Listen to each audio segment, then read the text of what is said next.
Welcome to the Empowered Mind podcast with Joelle and Natalie Rivera. We are on a never-ending quest to master the power of our mind, develop a growth mindset, and explore the leading edge of positive psychology and human potential so we can take radical personal responsibility for creating our destinies and reaching our potential. So let me ask you, what's one of your biggest challenges to actually achieving your goals, achieving your dreams, and some of the things that you really desire? And I will tell you that regardless of what you say, one of the main components of that is doubt. So do you suffer from doubt? And doubt, what is doubt, right? Doubt looks very different for everyone else.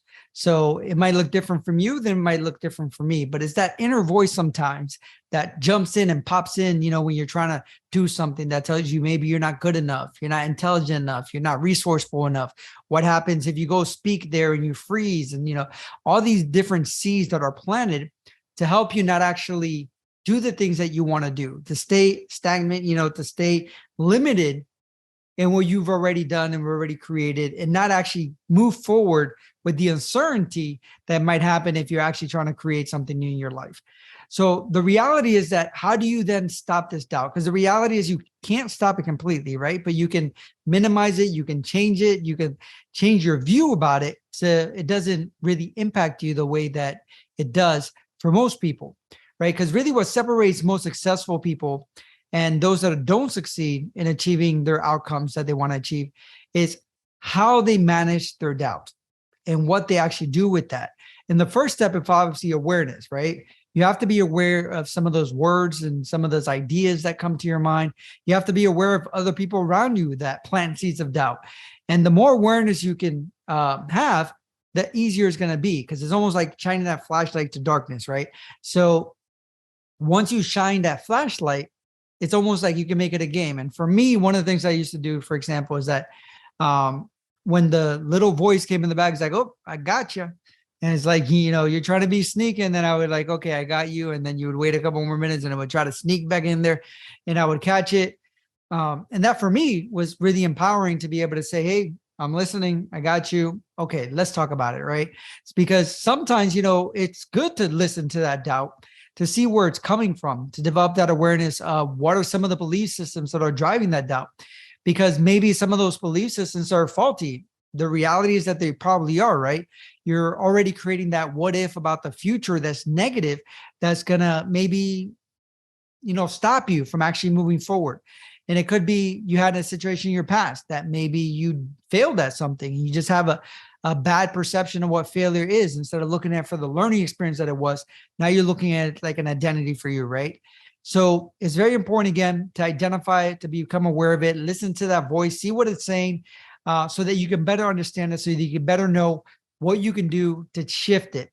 And then after you understand it, that is your turn now to really be your pep talk, your cheerleader, that person that encourages you, to let you know that you can do this, because that doubt, that inner voice that's screaming at you, that's talking, is not you, right? So you are that person that can actually tell your mind that that's not you, and that you can reassure it, maybe that inner child or maybe that person that was wounded in the past, to really see the doubt and for what it's for, past experiences.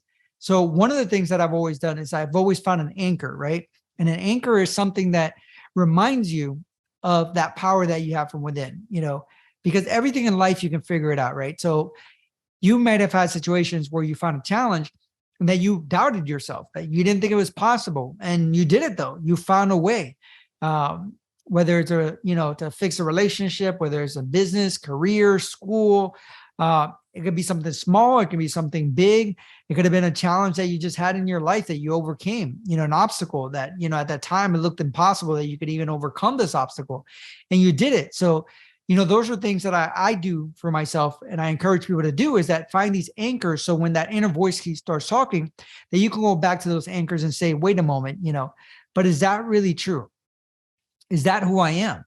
Am I actually capable of this? Let's look at my history. Okay, I can see situations where I had doubt and I overcame those doubt, and overcame those obstacles and actually achieved what I wanted to achieve. And the better that you can do that, then what you're slowly doing is you're silencing that voice, right? Because that's all you're trying to do. not stay in that doubt, not have that doubt limit you. So the better you can be at silencing that voice and like going against what it's trying to tell you, or teaching it, or helping nurturing it so it can view things in a different situation. Because what if you fail, right?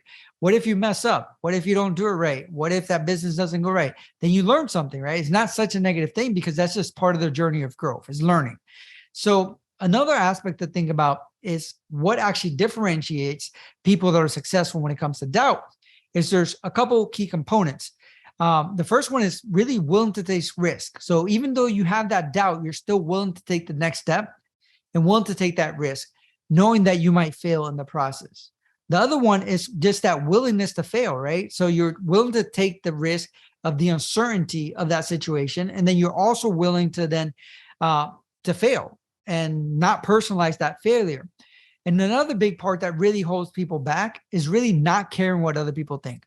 And this is very hard, regardless of who you are, regardless of how successful you are.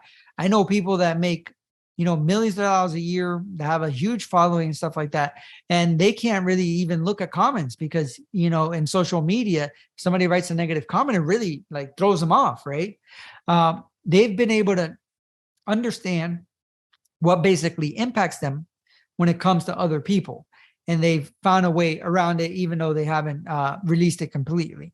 So sometimes it is hard to release completely, just because, it's human nature is to want to connect to other people. It's human nature is to want to be a part of a community. It's human nature to want other people to accept us.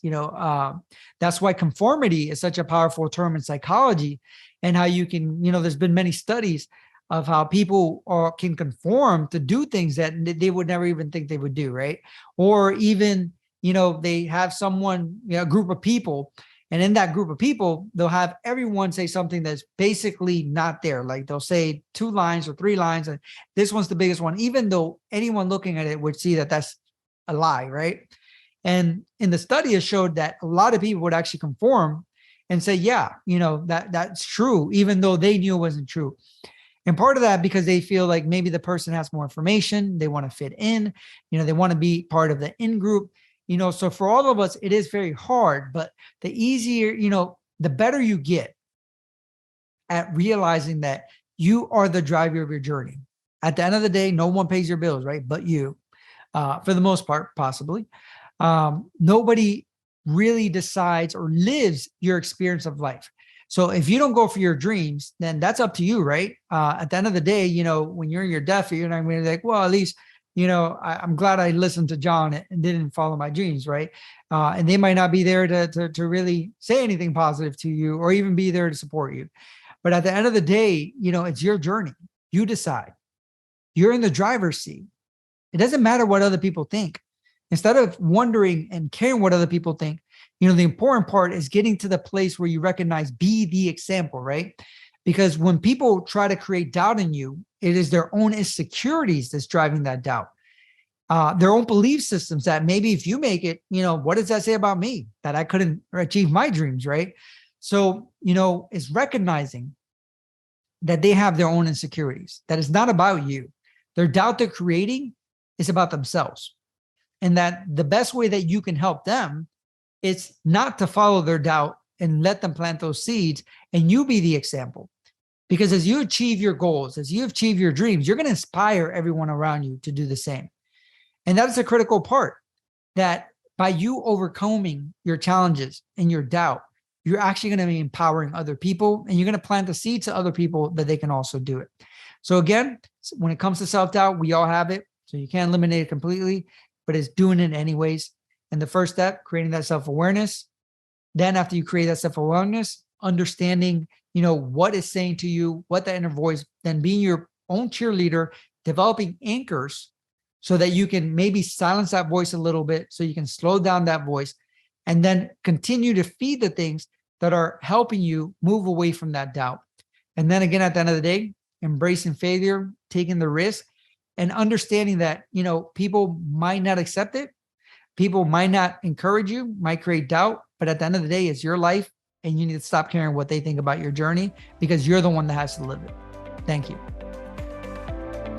Thank you, fellow Freedom Junkies, for listening.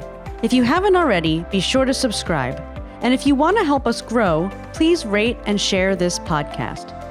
You can also become a member of Freedom Nation. Visit freedomorbustpodcast.com and sign up to receive access to exclusive content and take the 21-day happiness challenge. As you know, we believe that entrepreneurship is the ultimate form of empowerment, which is why we created the Side Hustle Business Startup course for anyone looking to create their own income and take back their power. We offer an exclusive discount for our podcast listeners. Find out more at freedomorbustpodcast.com.